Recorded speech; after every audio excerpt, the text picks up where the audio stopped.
जय श्री हरि भक्तों। तो आज सुनेंगे चैत्र मास कृष्ण पक्ष पाप मोचनी एकादशी व्रत की कथा।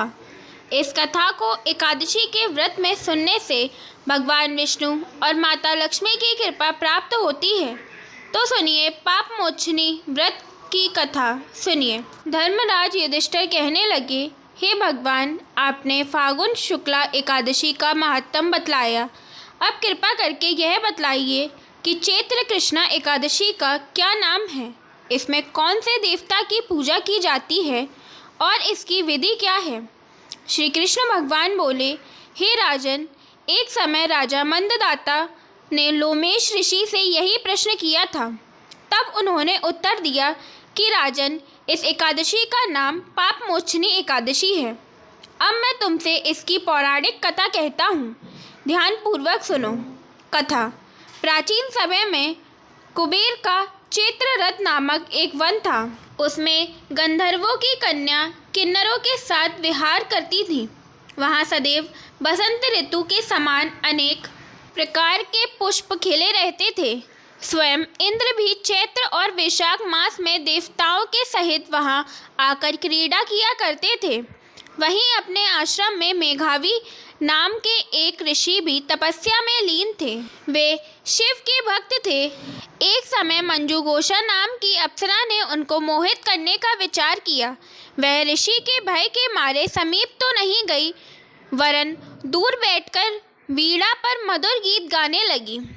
उस समय शिव शत्रु कामदेव अर्थात अनंगदेव ने भी मेघावी ऋषि को जीतने की चेष्टा कर रहे थे।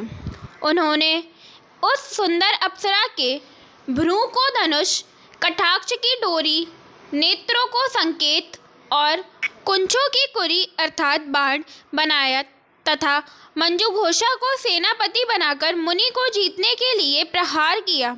उस समय मेघावी ऋषि भी युवा और हष्टपुष्ट थे। मंजुघोषा ब्रह्म तेज से युक्त कामदेव जैसे सुंदर ऋषि को देखकर उनकी सुंदरता पर मुग्ध हो गई और अपने गीत तथा नृत्य कला द्वारा हाव भाव दिखाकर मुनि को रिझाने लगी और काम से पीड़ित मुनि को आलिंगन करने लगी। इसके फलस्वरूप ऋषि मंजुघोषा के साथ रमण करने लगे और काम के इतने वशीभूत हो गए कि उन्हें दिन तथा रात्रि का कुछ भी विचार नहीं रहा।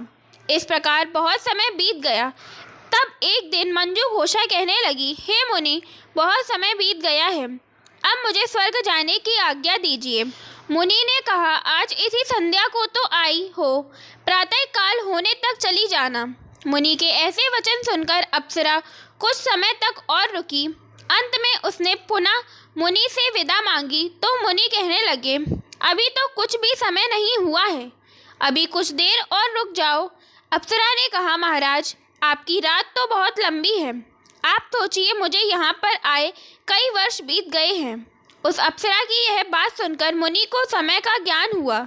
यह जानने पर कि इस अप्सरा के साथ रमण करते हुए उन्हें 57 वर्ष 9 महीने 3 दिन बीत गए हैं, तो वह उनको काल के समान लगने लगी। अत्यंत क्रोधित हो मुनि कहने लगे, अरे दुष्टा, मेरे कठिन परिश्रम से एकत्र की गई तपस्या को तूने नष्ट कर दिया है। तू महापापिनी और दुराचारिणी है, तुझे धिक्कार है, तूने मेरे साथ घात किया है, इसलिए तू मेरे श्राप से पिशाचिनी हो जा।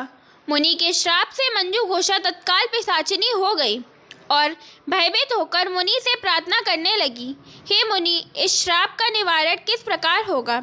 अप्सरा के ऐसे दीन वचन सुनकर मुनि बोले, हे भद्रे, यद्यपि तूने मेरा बहुत अनिष्ट किया है, परंतु फिर भी मैं तुझे श्राप से छूटने का उपाय बतलाता हूँ। चैत्र कृष्ण पक्ष की एकादशी पाप मोचनी कहलाती है और यह सब प्रकार के पापों का नाश करने वाली है। यह व्रत करने से तू पिशाच योनि से मुक्त हो जाएगी। ऐसा कहकर मेघावी ऋषि अपने पिता च्यवन ऋषि के आश्रम में गए। मेघावी को देखकर च्यवन ऋषि कहने लगे कि अरे पुत्र, तूने ऐसा क्या किया है जिससे तेरा सारा तप तेज क्षीण हो गया। मेघावी ऋषि कहने लगे, पिताजी, मैंने अप्सरा के साथ रमण करके घोर पाप किया है। अब आप इस पाप से मुक्त होने का प्रायश्चित बतलाइए। तब च्यवन ऋषि बोले, हे पुत्र, चैत्र मास के कृष्ण पक्ष की पाप मोचनी एकादशी का व्रत करने से तुम्हारे सब पाप नष्ट हो जाएंगे, इसलिए तुम इस व्रत को करो। पिता की आज्ञा पाकर मेघावी ऋषि ने भी इस व्रत को किया, जिससे उनके सब पाप नष्ट हो गए। उधर मंजू घोषा भी व्रत के प्रभाव से पिशाच योनि से छूटकर दिव्य देह धारण करके स्वर्ग को चली गई। लोमेश ऋषि कहने लगे, हे राजन, पाप मोचनी एकादशी के व्रत को करने से ब्रह्म हत्या आदि सब पाप नष्ट हो जाते हैं। जो इस कथा को पढ़ता है या सुनता है उसको 1000 गोदान का फल प्राप्त होता है। फलाहार: इस दिन चिरौंजी, मेवा, दूध की मिठाई, फल आदि लिए जा सकते हैं।